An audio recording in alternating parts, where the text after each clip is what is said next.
Ah, Entiendo. hasta allá. Muy bien. Ya. Bien. A ver, nada más, antes de iniciar,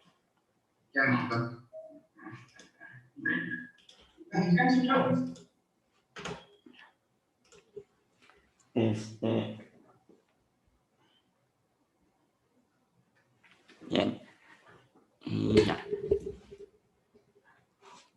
Apenas allá la cuenta, no sé si conviene, antes de la clase compartirle las notas y luego obviamente ya se han dado cuenta de que durante la clase hay anotaciones, también las puedo poner, como siempre lo hago, ¿no? Ya después de la clase. Entonces, si eso les va bien, también tenerla desde antes, me avisan y pues, lo podemos hacer así, ¿no? Antes y después. Ahí para que, Sí, suena bien. A menos que se quisiera. bueno, a ver, dejen de una vez, mandamos esta.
Ah, no.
Bueno, se lo dejo a lo siguiente. Es de que el problema para convertirlo en PDF, tengo que entrar directamente por el navegador para convertirlo a PDF y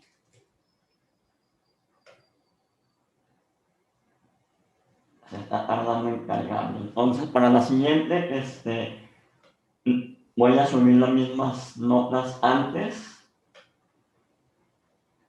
Y pues igual les digo, como de todos modos se hacen anotaciones, también las subiría después de la clase. Y ahí ya las tendrían. Muy bien, entonces vamos a iniciar.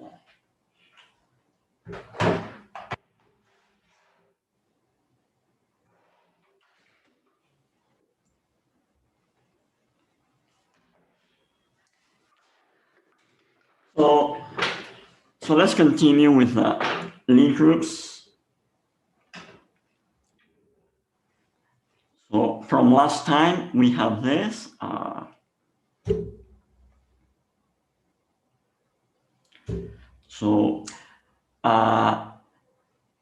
As we discussed yesterday, I don't remember if we prove if this is a manifold or not, but we will do it today. Okay, that's the whole idea. So we're going to show that this is a manifold, and then see what is the tangent space at the identity. And we will do this using basically the same info that we did last time.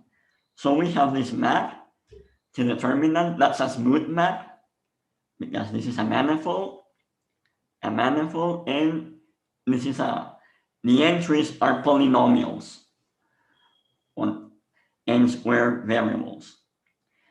And by definition of the special linear group, so we have that this corresponds to the pre-image under 1. Okay? So just by using topology, this is a closed subset of this, right? Because it's the pre-image of a closed set. Now, this is an equation that we proved yesterday. Remember that? The differential of this smooth map. But only at the identity. We computed this only at the identity, and that will become relevant later on. Now I want to compute this, but on any point on the domain, not necessarily the identity.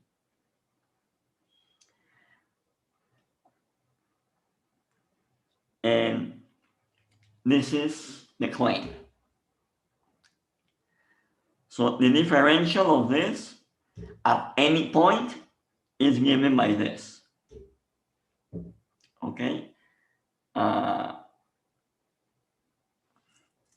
So keep in mind that I'm making here some identifications.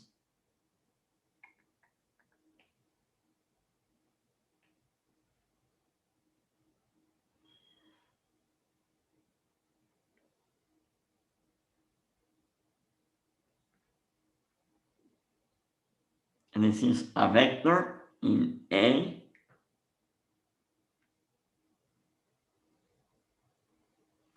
Okay. Now, remember that this is an open set in Euclidean space, and we usually think of this like that, okay? So I have A here, so this vector belongs here. Okay, so we are going to show this formula. And later, I'm going to discuss something very important about this formula. We will use this to prove this proposition. Okay, so let's move on. Again, that's what we know, that's what we proved yesterday. And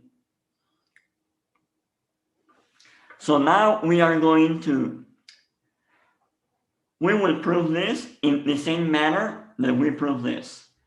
Remember that we consider a curve, but it was a very particular curve. We used the exponential. We use something like this to prove this. But now, in order to prove the proposition, we're going to use a different curve. I will use this curve now. Okay? So let's see if this makes sense for us. We have seen that this matrix is non-singular. And because A is non-singular, all of this is a non-singular matrix.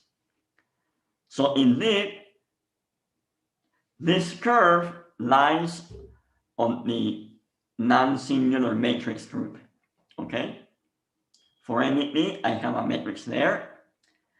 Now what happens when t equals to 0? When t is 0, this is the identity, and I get A, which is okay. Finally, I would like to compute the derivative at 0. And that's also a formula that we computed yesterday. We need to take the derivative with respect to t of this product. So A is constant, so I only have to take the derivative of this matrix. And we saw the formula yesterday, remember? Which is this. And when we evaluate, I have this. So indeed, this curve can be used to compute this. At 0 equals A, and the derivative at 0 is A times X.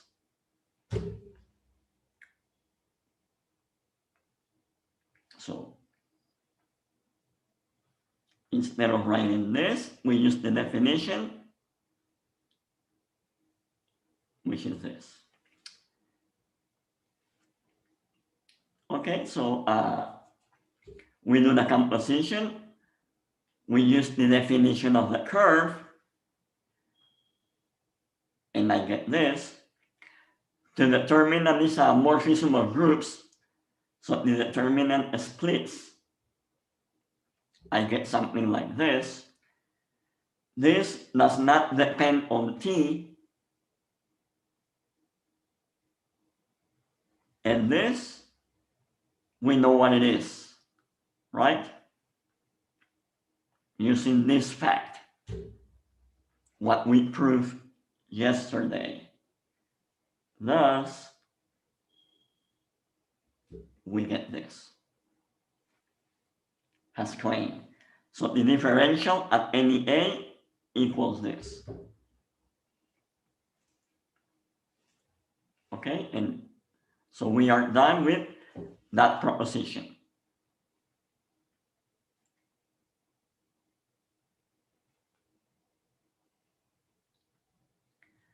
Okay, so in general, so I have this smooth function.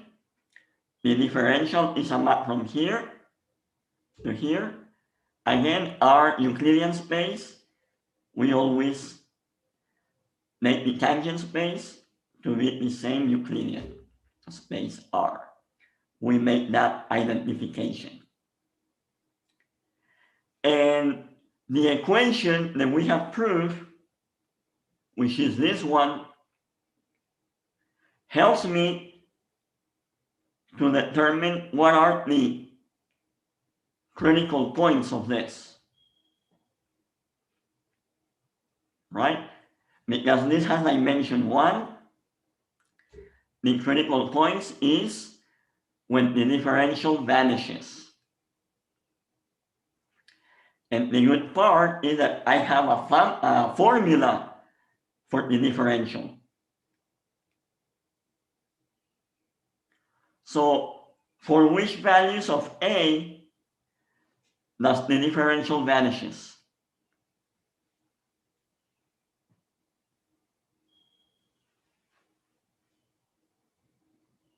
For none, since A is non-singular. A is non-singular, so this is non-singular, right? Of course, there are some vectors, matrix, where this is 0. But there are some other which are not 0, right? So this doesn't vanish at any A. There are no critical points. And that's no problem because remember that this is an open subset of Euclidean space. So meaning that it's non-compact, because a smooth function on a compact space will always have critical points, at least a maximum and a minimum. But in this case, this is non-compact, so we agree. So this function doesn't have any critical points. In other words, any point here is a regular value. And hence, by the regular value theorem, we have that this is a submanifold. Right? This is a regular value, so the image is a regular submanifold, which is exactly SLN.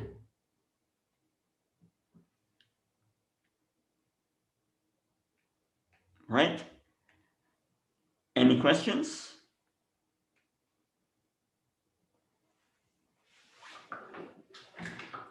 So now we know that that's a submanifold. But also, using the other result that we proved, we can have, because that means that this map also, this argument shows that this map has constant rank. We can determine the dimension of SLN the same way that we did it yesterday for ON.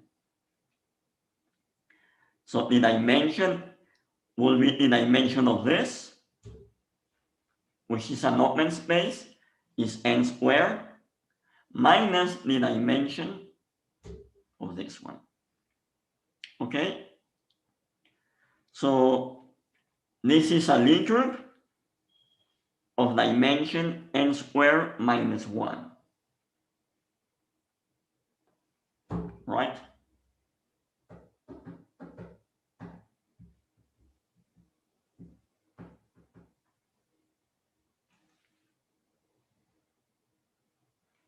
Okay. Any questions? Now, I want you to be aware of the following here. I mean, because this is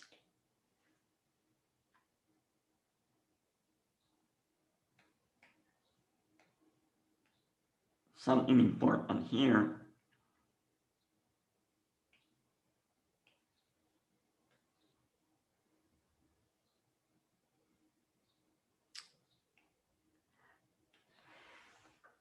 I mean, you should not be surprised by this number, because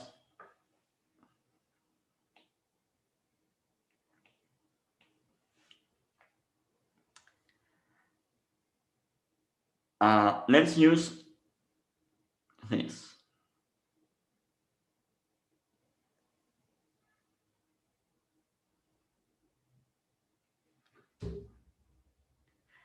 Then there is exactly one equation, one polynomial equation that describes this set, right?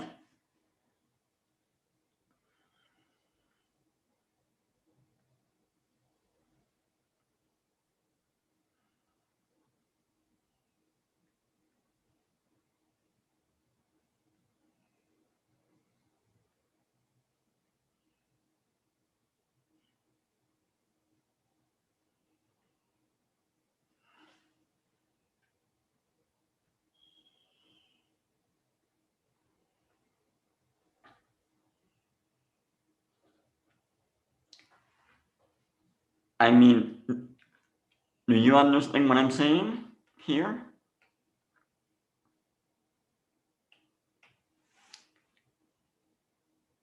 Like, you have R100. take a polynomial of those variables. That's a polynomial. And then this polynomial, if you look at the zeros,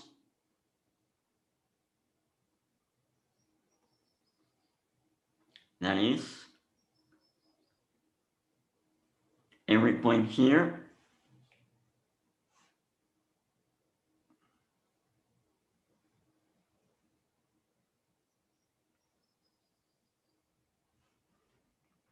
this is just an hypersurface, right? You just lower the dimension by 1. This is something of dimension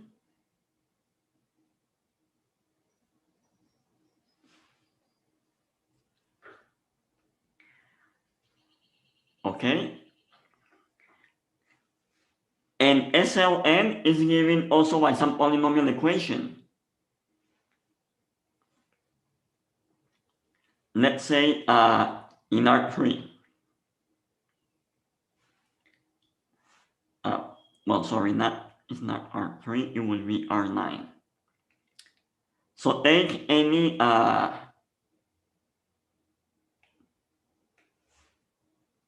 3 by 3 function.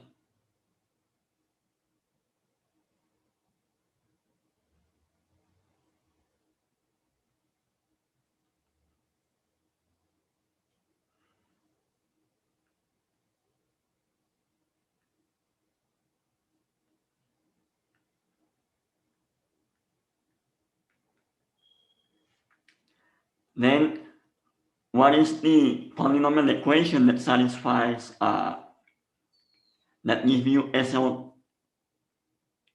SL3R?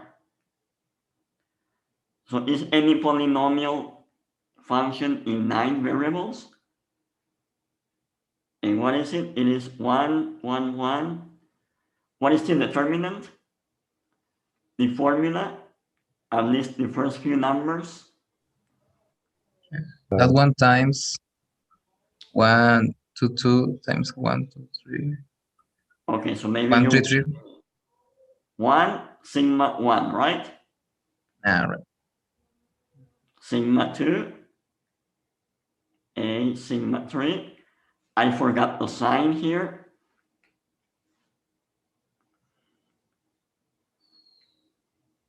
Of the permutation. This goes where? This permutation.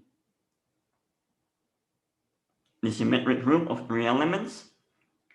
And then you put here a minus 1 equals to 0.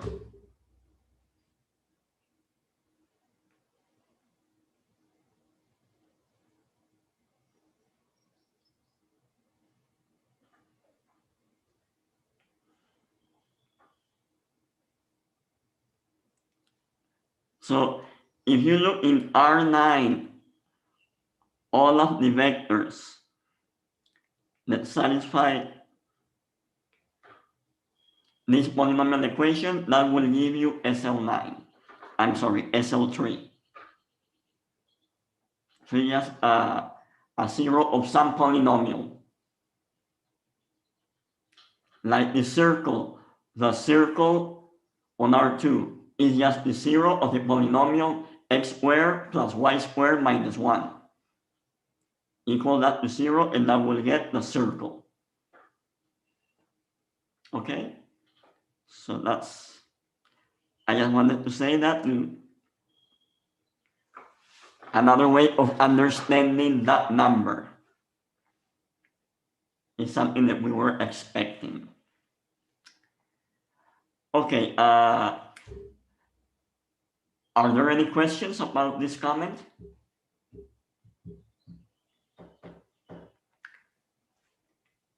Now, so now that we have seen that SLN is a smooth manifold of dimension n squared minus 1, let's continue in the topic that we were discussing yesterday at the end of the class.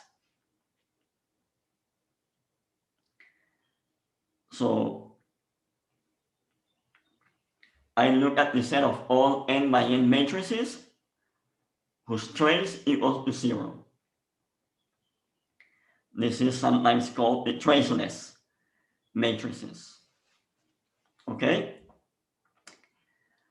I think yesterday you told me that this is a vector space, right? It is a finite dimensional vector space of dimension n squared minus 1.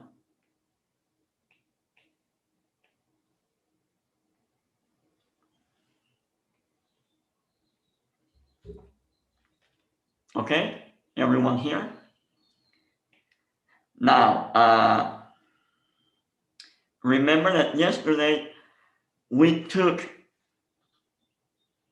a vector here and we showed that the trace has to be 0.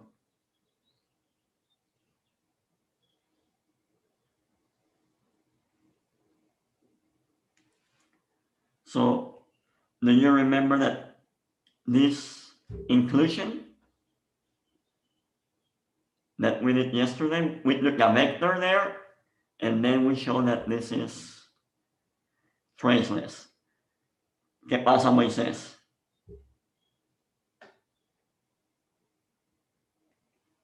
You don't agree with this? I'm trying to recall.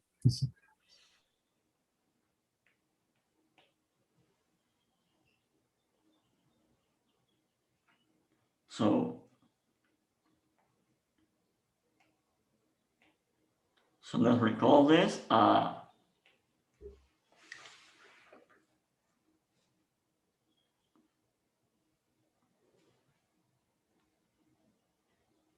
We take a vector here. And then, so we take a curve in the group that goes through 0, through the identity, and at 0 is the identity. Obviously, this is here. And the derivative is the vector x. Okay? Now, because this is a curve in SLN, we know that the determinant of this equals 1 for every value. Because this is a curve in the group. Now, we need to take the derivative with respect to t.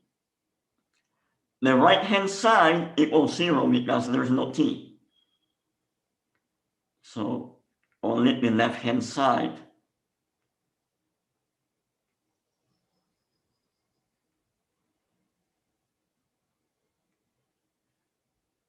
And what is this?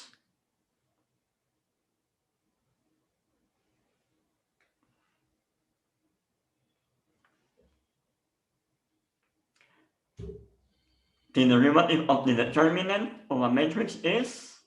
The trace of x. Trace. And we evaluate at 0, right? The trace of the derivative, which is x. Hence, x belongs to this set, to the set of matrices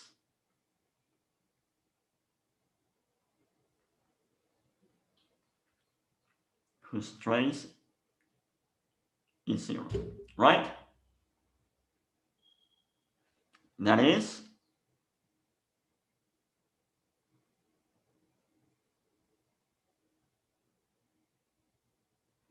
we have this inclusion. Okay? Is everyone with me up to this point? Okay, now, So we have an inclusion of vector spaces. This is a vector space. And this is a vector space. The dimension of this is n squared minus 1. That's the dimension of the manifold. The dimension of this, we computed that, and it is also n squared minus 1. Hence, they must agree. Okay? So these two vector spaces are the same. And as I mentioned, this is usually written in a different way.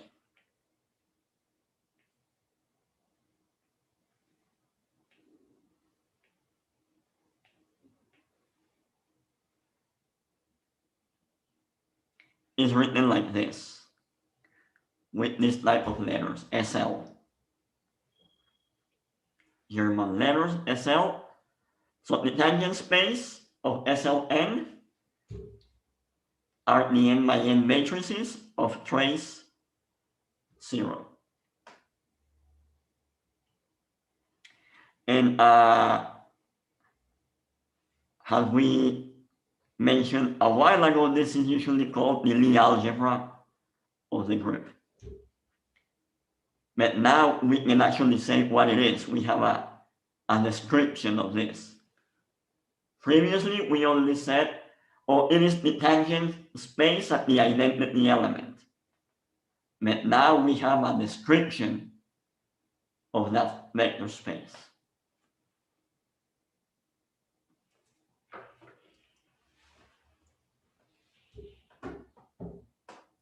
Okay. Any questions?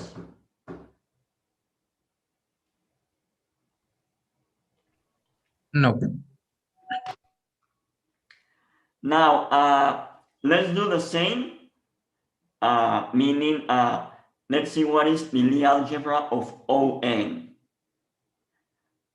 We already saw what ON is. I mean, we already showed that ON is a manifold.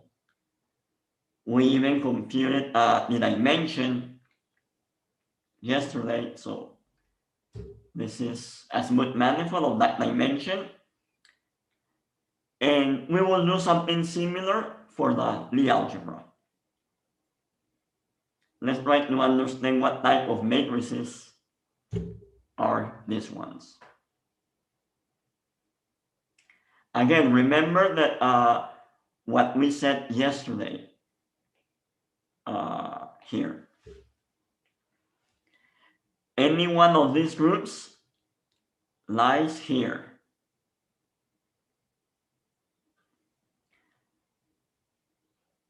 So for any one of these groups, this is a subspace. Oh, sorry, this is wrong. I meant the identity here. Well,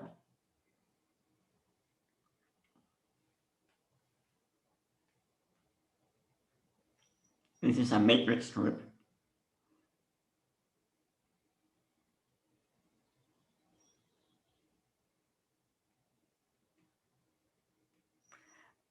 And this is the set of all n by n matrices.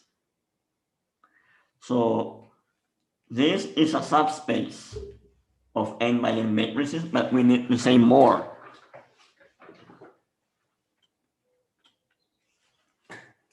Right? So let's do exactly the same. I take an arbitrary vector here. Oops, this is incorrect now.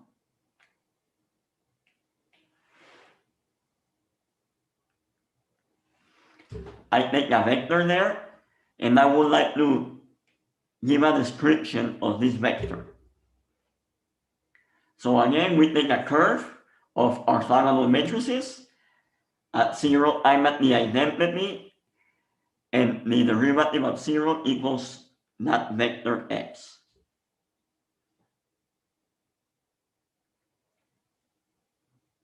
This implies this, right? That's the definition of an orthogonal matrix. Now, the next step, what is it? What follows now? The derivative. Right, so we must take the derivative with respect to t. Again, the left-hand side is independent of t. So we get a 0 there, and we must compute that derivative. Those are matrices, but also the product rule works. And also, if you take the derivative of the transpose, it is the transpose of the derivative, right? We are just taking the derivative of each entry, and the transpose is just a shuffle of the entries. So there's no problem here. That's the product rule, and then I evaluate at 0 and use this info to see what equation do I get. And I get this because this is the identity. So I have this. So this vector must satisfy this equation.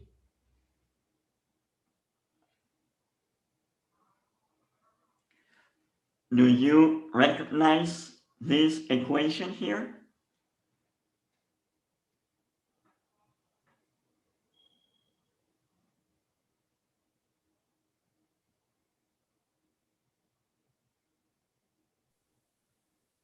X has to be antisymmetric. Right, so it will be anti-symmetric, right? If when there is a plus, it will be symmetric, but we will get a minus. So it has to be anti-symmetric. Hence, this vector space is inside the anti-symmetric matrices, right? So again, let's try to recall what is the general setup for an anti-symmetric matrix. It will look something like this, right? So all that you need is to describe what is above or below the diagonal. You can put there any numbers you want, and that will describe a unique anti-symmetric matrix.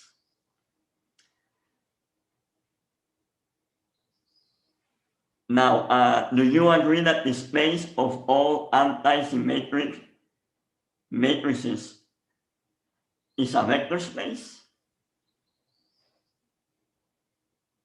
This is a real dimensional vector space. What is the dimension?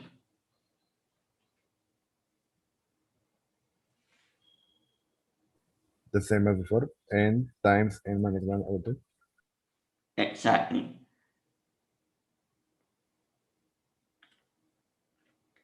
Right, so this vector space has this dimension, and this is exactly the dimension of the manifold On. So by the same reasoning,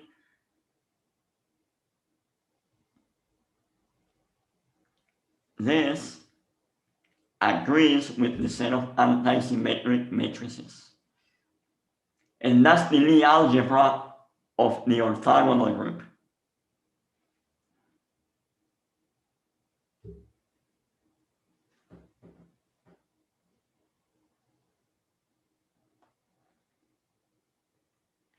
Okay?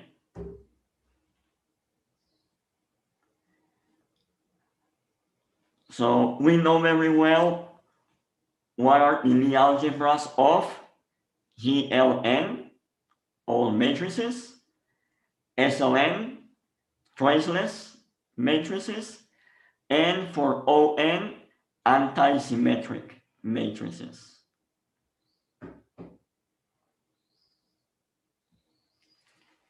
And well, I will stop here with this type of ideas, but definitely it is worth knowing also for the other groups, which is the unitary group and also SU, the special group. But we are not going to do that here. Okay, are there any questions? Why are we so interested in the tangent planes of the identities? Pardon, come again? Why are we so interested in the tangent planes of the identities? Oh, okay. Could you please- Right. Yes. So, right, first, why at the identity, and then I will tell you. So, I'm going to give you still more things, and then I think this will answer partially your question, but then I will say more. And not only that, I mean,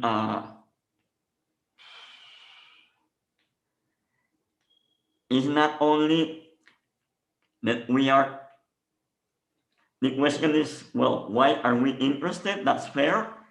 But even more dramatic, these elements are very important. They are very fundamental.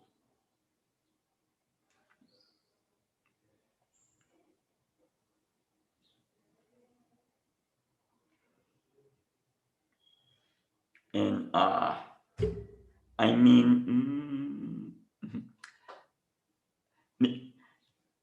they appear in mathematics, they are very fundamental. They also appear in physics.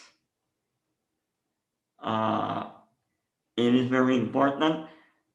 Also, when you study not only the Lie algebra, but also the Lie groups that corresponds to maybe not all of them, but for instance, these ones, those groups are fundamental in theoretical physics. So, I mean, this is just to tell you that they are really, really important objects in mathematics, fundamental. But now, later we will see why the identity, and that's exactly what I want to say next here. Okay, now I don't know if in any of the advanced classes in analysis, have you studied infinite dimensional vector spaces in analysis? In real analysis, I think. Right. Now, for instance, you're doing analysis there, and maybe I'm sure that eventually something like this came up. So you have a vector space, because this is analysis, it is infinite dimensional vector space. But if you want to understand, you don't want to understand what happens all over the vector space in terms of local information. You don't care about the entire, what happens at every single point of the vector space. You only focus for local questions. You only focus what is happening in the neighborhood of the zero vector. I don't know if you remember that you will only care about, okay, for local things, what is happening in the neighborhood of the zero vector. And you never were wondering what happens in the neighborhood of some vector. this is more or less also goes in the trying to address your question here. And that's why I'm putting this.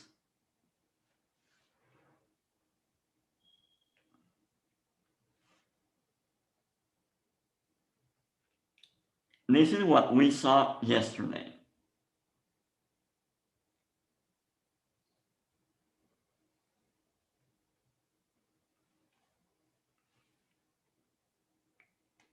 This is what we proved today.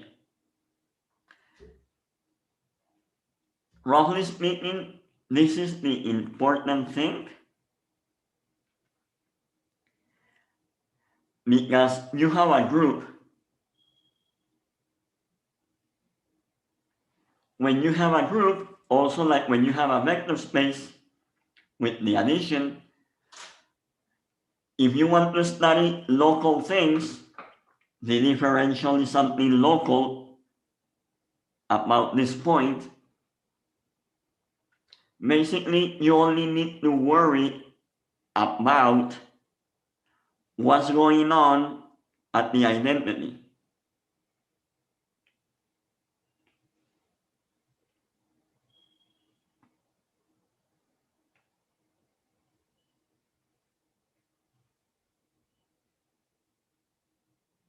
You have here a group, and you have here the identity.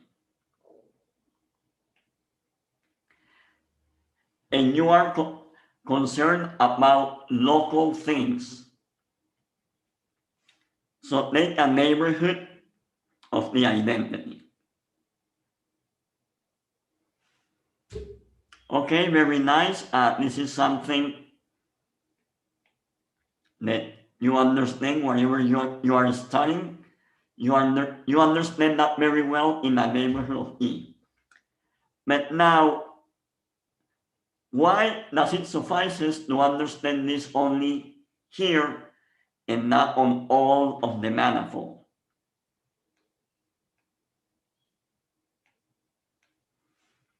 If you have some other point here, far away, whatever that means, here is where this is important, that G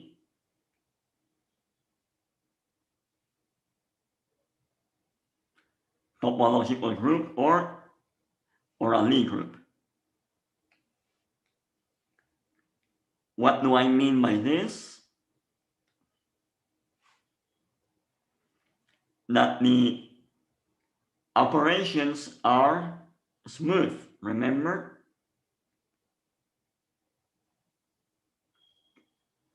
Let's stick with left. So here the identity moves here. Because these are smooth, but it suffices to be continuous. If I have a neighborhood here of E,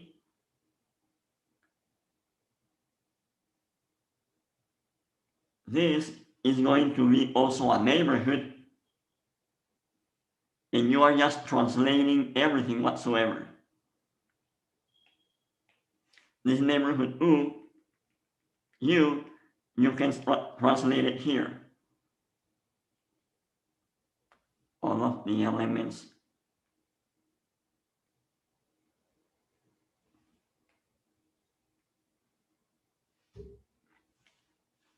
So in a group, whatever happens at the identity, you can move it smoothly to any other point.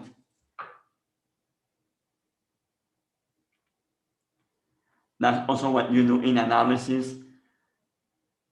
For things that are local, you only care about what's going on at the origin, and then by addition, you can translate those to any other point of the vector space. So if you want to understand something local in a group, it suffices to understand what happens in the neighborhood of the identity. Okay? So that's roughly explaining your idea and also what we're going to do. And this is also what I wanted to stress here. This is what we proved today, and this is what we proved yesterday. You see that, I don't know, once that I explained this and this make very good sense.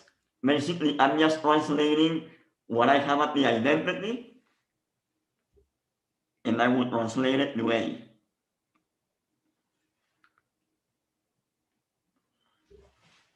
That's why the two formulas look very, very familiar. The bottom line is the trace of X. Okay?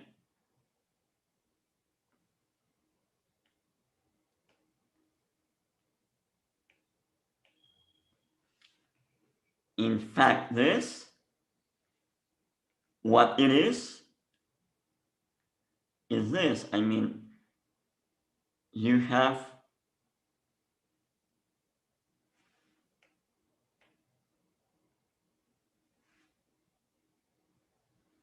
an element in the group.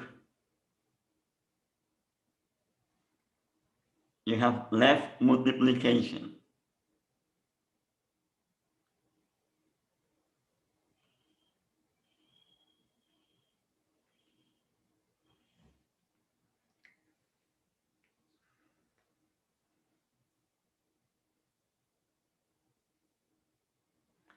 Take any B.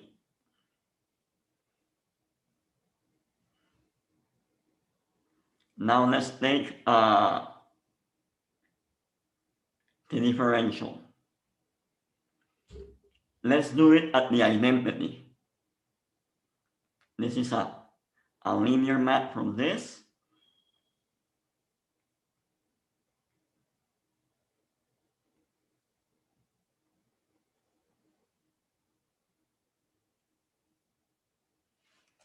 And at least for this type of groups, we computed this differential, remember? I have a vector here. And this map is exactly this.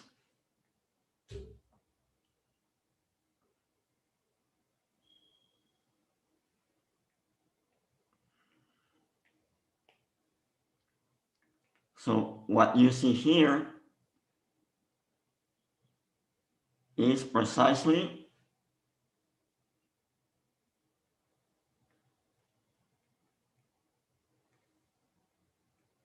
this.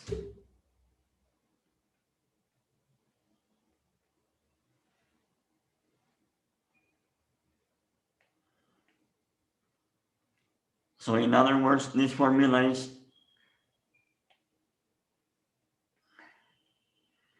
is saying, if you know what's happening at the identity, you know what's happening, what is going on at any other point. Just move everything there. Move it around. So like this is basically the only thing you need to know in terms that only the identity matters, so to speak. Okay?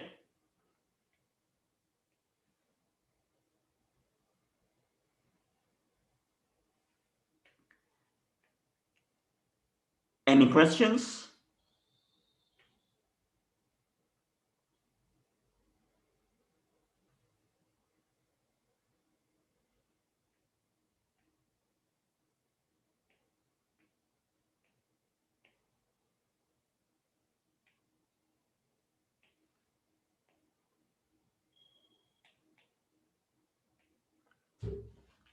Okay, so with this is exactly what I was expecting to tell you, that for a group is very symmetric in that sense.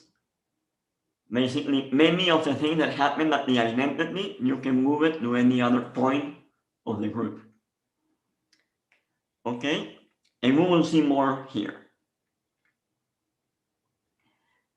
So now I'm going to consider an arbitrary Lie group. But you can keep in mind what we have seen, GLN, SLN, ON. So I take any Lie group and a vector field. And I'm going to consider very particular vector fields on this group.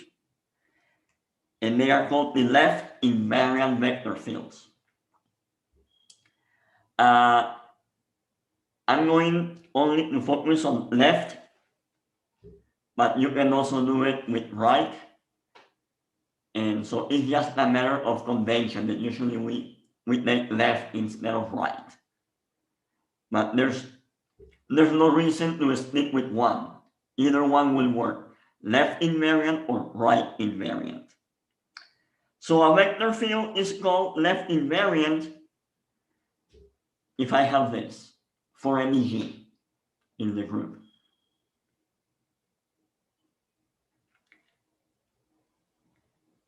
Okay, so this is my vector field. My vector on H, if I apply the push forward, I will get this vector. Okay, this is a left invariant vector field. So it is like a very symmetric thing. I have a vector field on my manifold, and for any element of the group, this happens.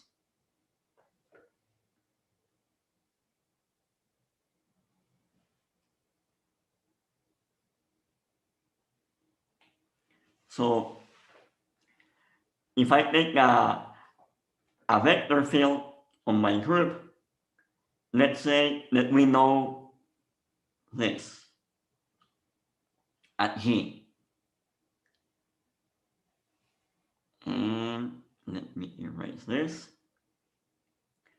Then actually I can know the vector field anywhere.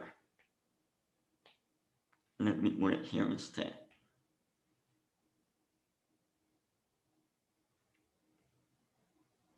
I will put it V. I have that vector here. This one I can push it forward and get this. This one I can push it forward and get this. So that's what this relation is giving me. So this will be the vector field on G, the vector field on H. But not only do I move from here to here or here to here, I can do it any way. If I know this, I can move it here by applying the corresponding left invariant one.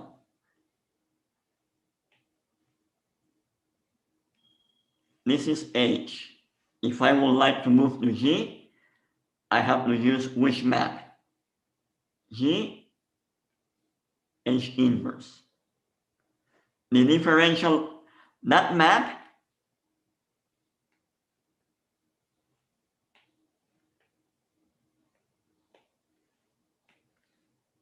this map maps this point to this one. And if I have a left invariant vector field, that means that the value of the vector field here will correspond to the value of the vector field here. So it is a very symmetric vector field, the left invariant vector fields.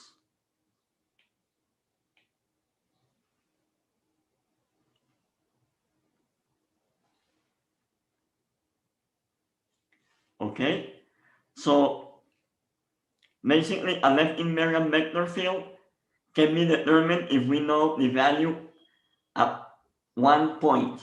It could be any point.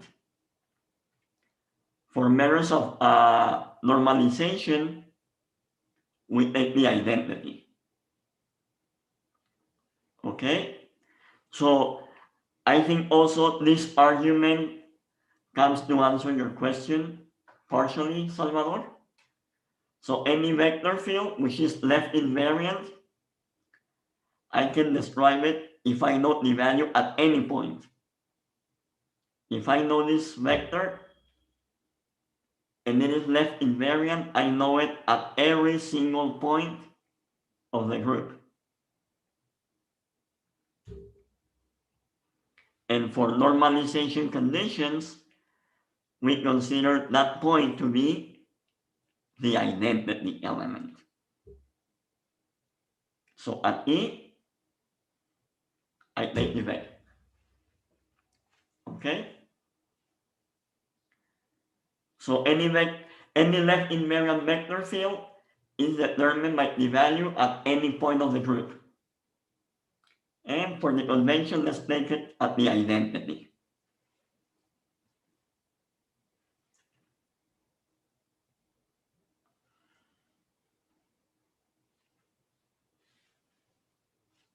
Right? If I want to know the value of the vector field of G, so it suffices to have this, where this is the vector field on the identity element of the group.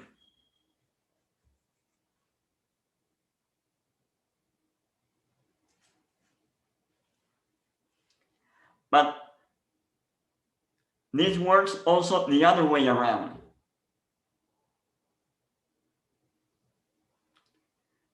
If I take only one vector here, I'm going to define in quotes, we're not going to say that it is a vector field because we don't know that it is smooth. But if I have a vector here, a vector, not a vector field, a vector, I can move this and have another vector here, another vector here. At every point, I will have a vector.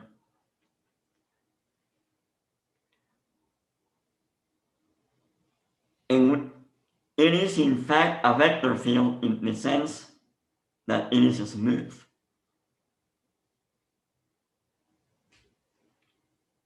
So if I take any vector, that's what I'm making emphasize here, I can define a vector field. I'm putting vector field in quotes because I don't know that it is smooth.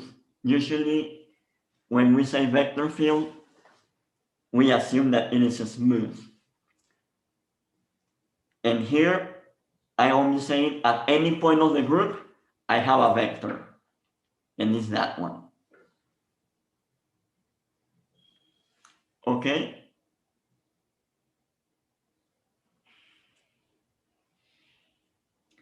And it so happens that it is in fact C infinity. So it is a smooth vector field. And moreover, this that we are defining this way is a left invariant vector field.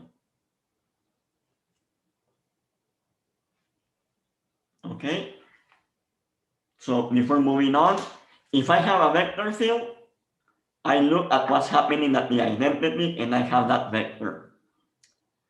The other way around, I take any vector at the tangent space at the identity and using the maps LG, I will define a vector field. And that vector field will be smooth and left invariant. So I'm not going to prove this. I'm just going to argue that it is left invariant. So this is the vector field given by the vector here. And I want to prove that this is left invariant. So I apply this. I use the definition of the vector y at G. It is this. But remember the chain rule. the chain rule gives me this. So with the chain rule, I have that equality. But this is precisely the definition of the vector at the point HG.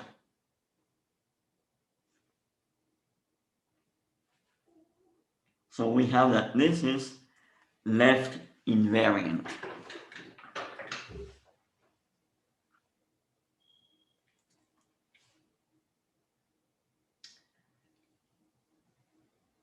So we have a bijection between the tangent space at the identity and the set of all left invariant vector fields on G. We have a one-to-one correspondence. If I have a vector, I define this, and that will be a left invariant vector field. And conversely, if I have any vector field, but here left invariant, I evaluate it at the identity and get that element.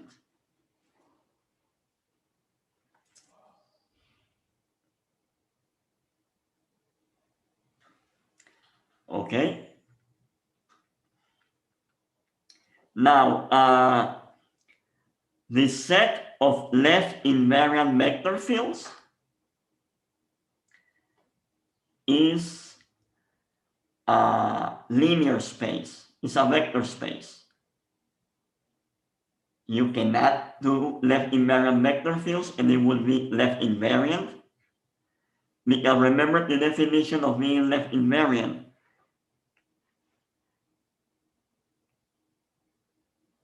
It depends only on the differential, and the differential is a linear map.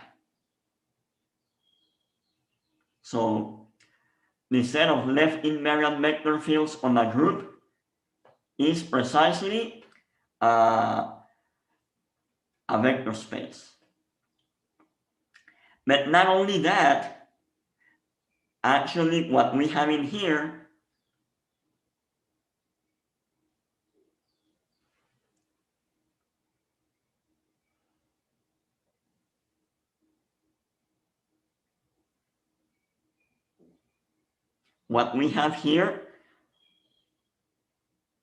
this and this map is in fact linear. So this correspondence here is a linear isomorphism between this finite dimensional vector space that we know, that we have seen a while ago, and this set of vector fields.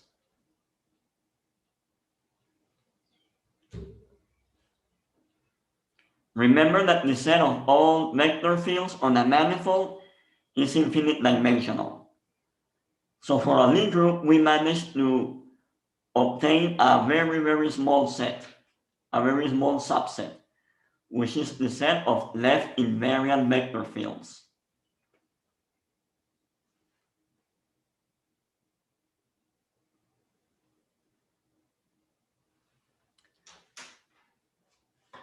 So up to here, any questions?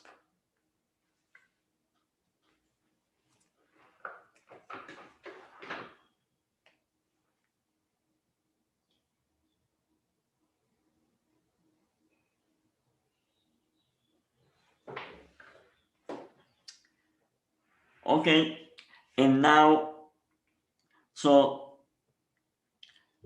finally, we are going to justify the name of this, the Lie algebra of the group. We need to define a product here in order to make it into an algebra. And the way to define a product here is to use the product that we have here for any manifold.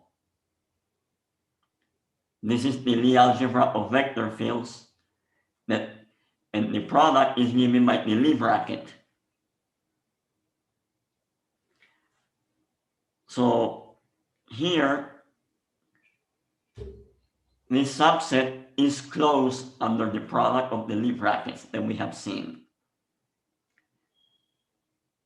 And that's what we are saying on this proposition. If I take two vector fields that are left invariant, the Lie bracket of them, it is also left invariant. So this happens to be a subalgebra of this. And in that way, we are going to give this the structure of an algebra. Okay? So let's prove this. Let's show that this is closed under the bracket. And the proof of this is more or less easy because we have done much of the work already for this.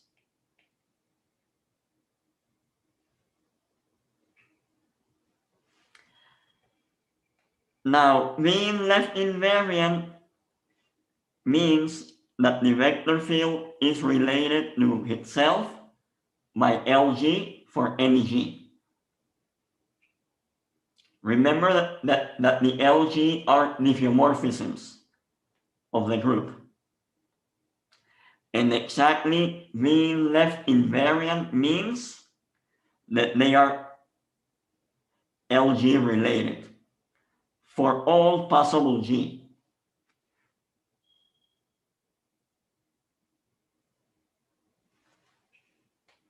Right? F related was this, remember? And what is the definition of left invariant for every G? Is this.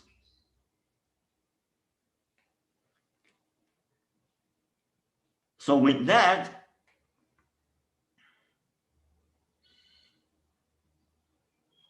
remember that we saw a result that if X is F related with X prime, Y is F related with Y prime, then the Lie bracket is also related to the other Lie bracket. So this is related to this one. And that's exactly the definition, because it's for all G, that the Lie bracket of X and Y is left invariant.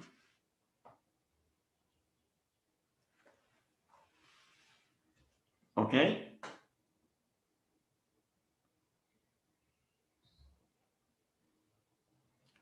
So we have proved this.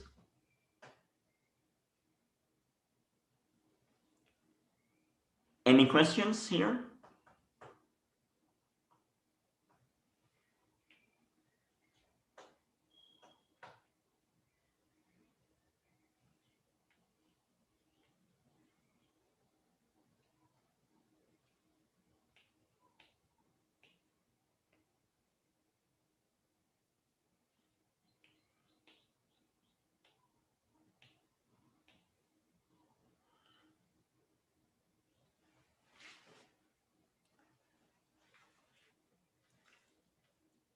No questions?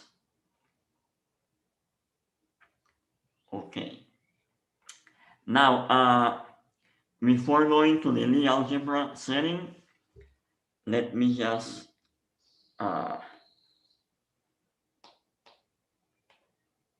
say something more that I forgot to mention. A while ago, Moises mentioned the Hairy-Ball theorem. What is that, Moises? You look at it, if you have a ball with hairs on it, you cannot comb it such that all the hairs point in the same direction. And Come on. I mean, forget about the hairs. We are here in this class. What it means. The Hairy-Ball theorem. That there is a non-vanishing vector on the surface of the ball. So again,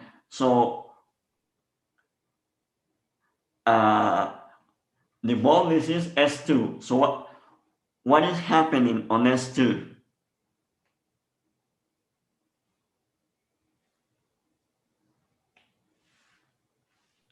The Hairy-Ball deals with S2, the sphere.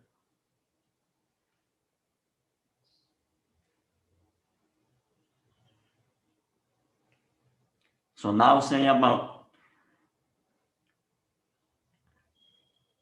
all that you were saying. The hair is a vector field on the sphere. And what is the conclusion of the Hairy-Ball theorem? That there is a non-vanishing point on the vector field on the sphere. No. So there exists a point such that the vector field vanishes.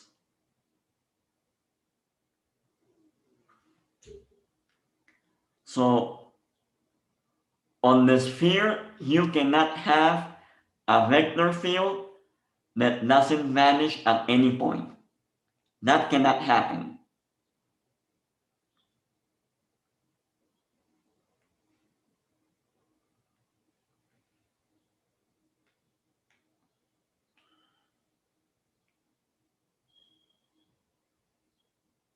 Here,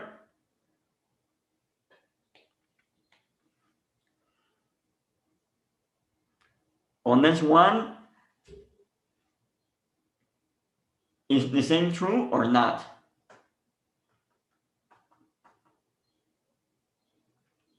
Can you find a vector field on the circle that does not vanish at any point?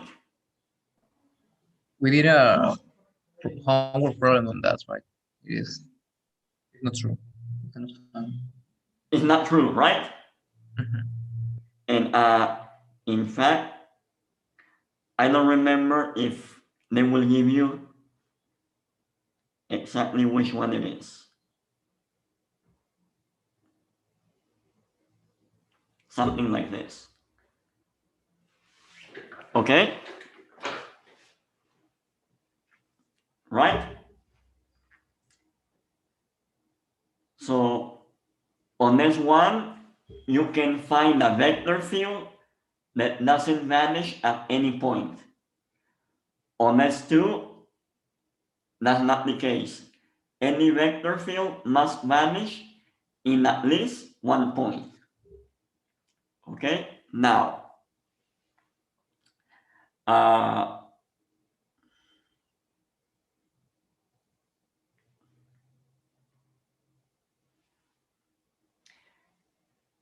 let me put here some corollary.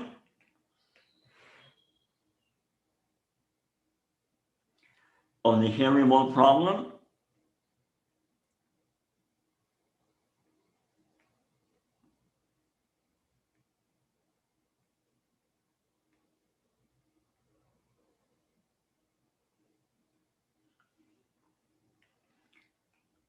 I mean, because this is a very interesting and valid question is, well, if you give me a manifold, is it possible to define a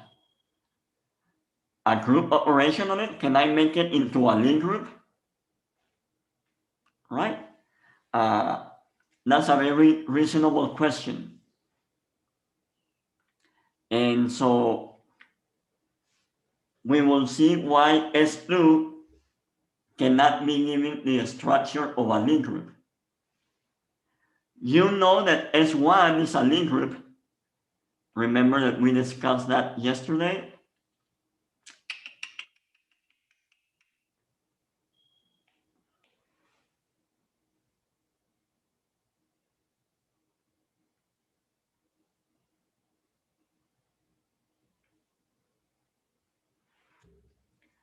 the special orthogonal matrices is the circle.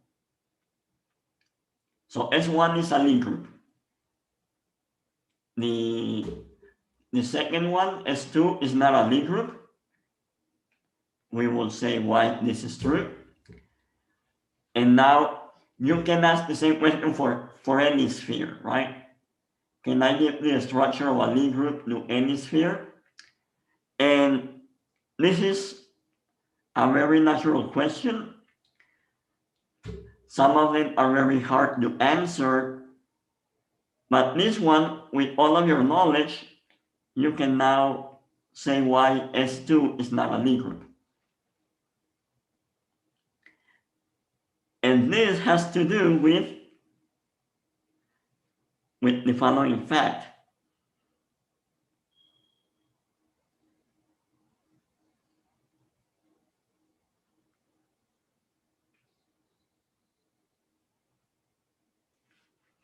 So take a Lie group.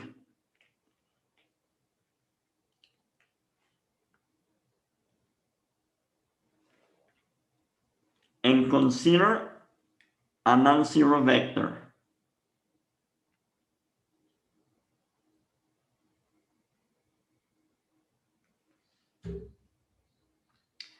Now look at the left invariant vector field defined by x naught.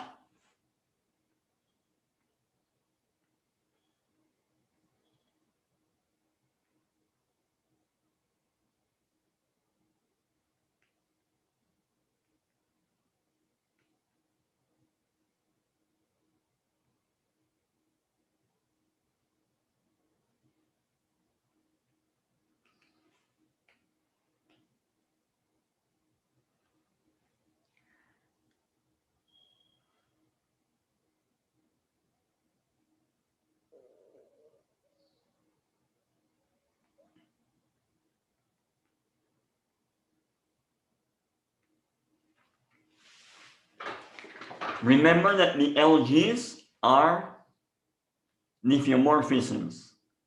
Hence, the differential is a linear isomorphism. Thus, this is non-zero. So on a Lie group, you can always have a non-zero vector field. And in fact, you have many vector fields that do not vanish at any point. And you can construct many vector fields that do not vanish at any point. That's why S2 is not a Lie group, because any vector field must vanish in at least one point on S2. And in a Lie group, that cannot happen. Impossible. So that's how you can prove this. And no, I mean, basically this picture here, this is the identity, this is the vector, and the U is not rotating, that's the vector field that you draw.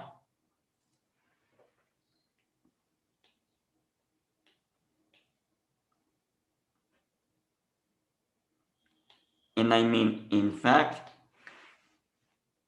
using global coordinates, you know what this vector is, right? Do you remember the formula of this?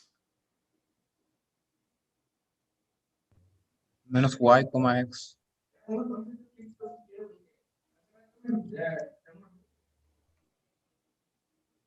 Like this. Right.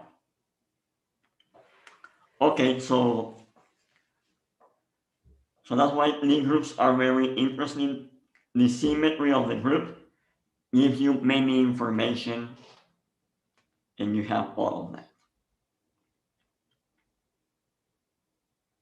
Okay. Any questions?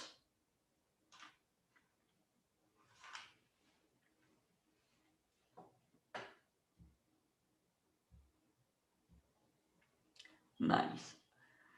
So let's move on, and now remember the last result that we proved. If you take two left invariant vector fields, the Lie bracket is also left invariant. So let's talk about the Lie algebra of a Lie group. So I have G, a Lie group. I look at the tangent space, at the identity,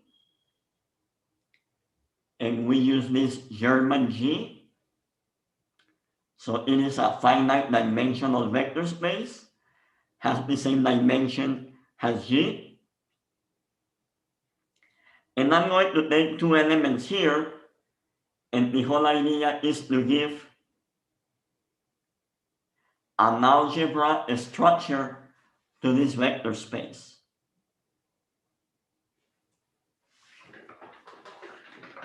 So we need to define the product of two vectors. So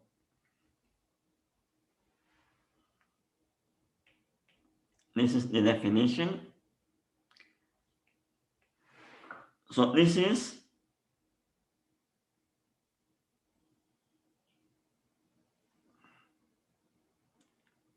my definition.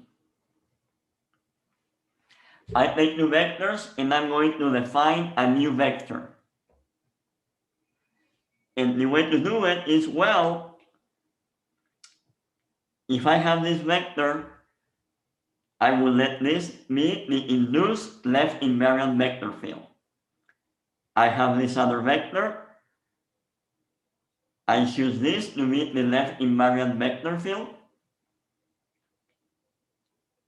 This is a left invariant vector field, and I look at what's happening at the identity, and that's the vector that we are going to define as the product of x naught and y naught.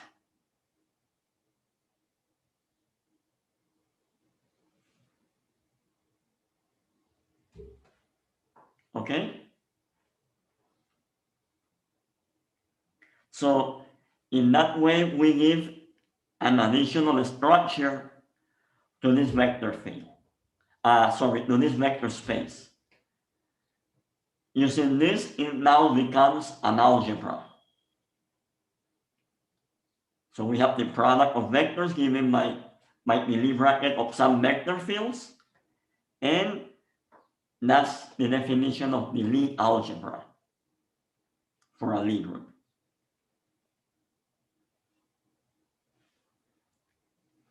Any questions?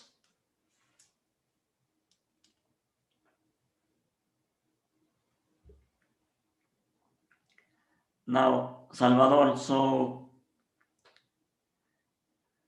for what we have seen so far, so please answer your question about why the identity.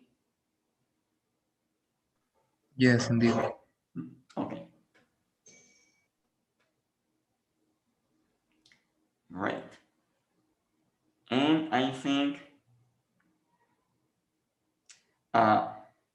this is all that I have planned for today. So just let me say a couple of things then.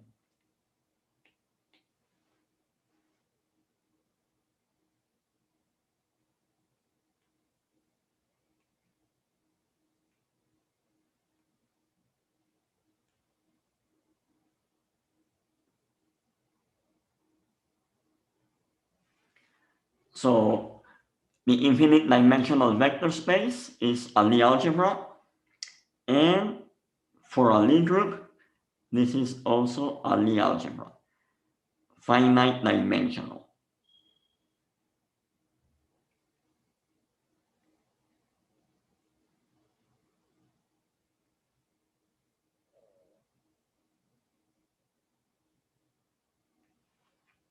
Right?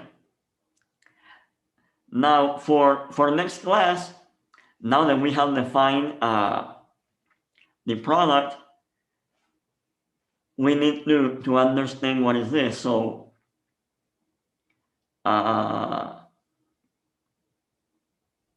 we already know this. This is the set of all n by n matrices. We have seen this and this. We know what they are explicitly, what type of matrices do we have. Now, next time, what we're going to see is try to understand what is the Lie bracket here. Okay, so get a formula for this, and it's not going to be nothing very wild. Basically, it's going to be the commutator of two matrices. Okay, so we will know exactly what is the bracket operation on this Lie algebra.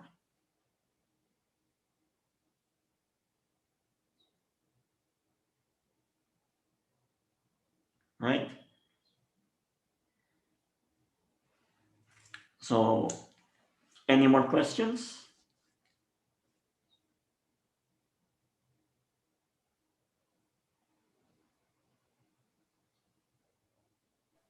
No, I don't think so. Well, I don't know why none of you asked this, but so think about this.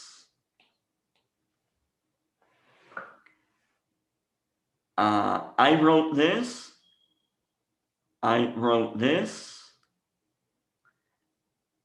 and I wrote this, okay?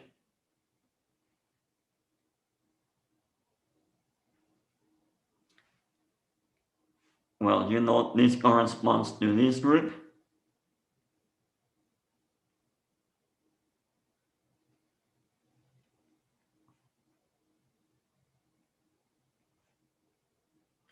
Well, first is this one, UN, unitary matrices, special unitary matrices. But why I didn't wrote something like this?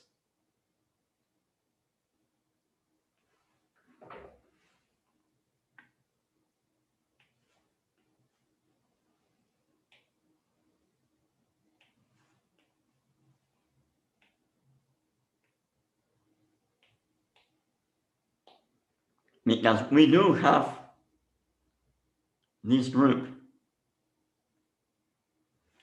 this one and this one. So you have a couple of days to think about that.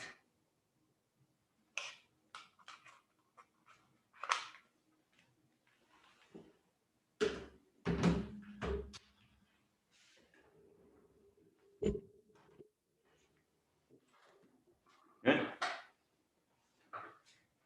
Well, that's it. No more questions or comments?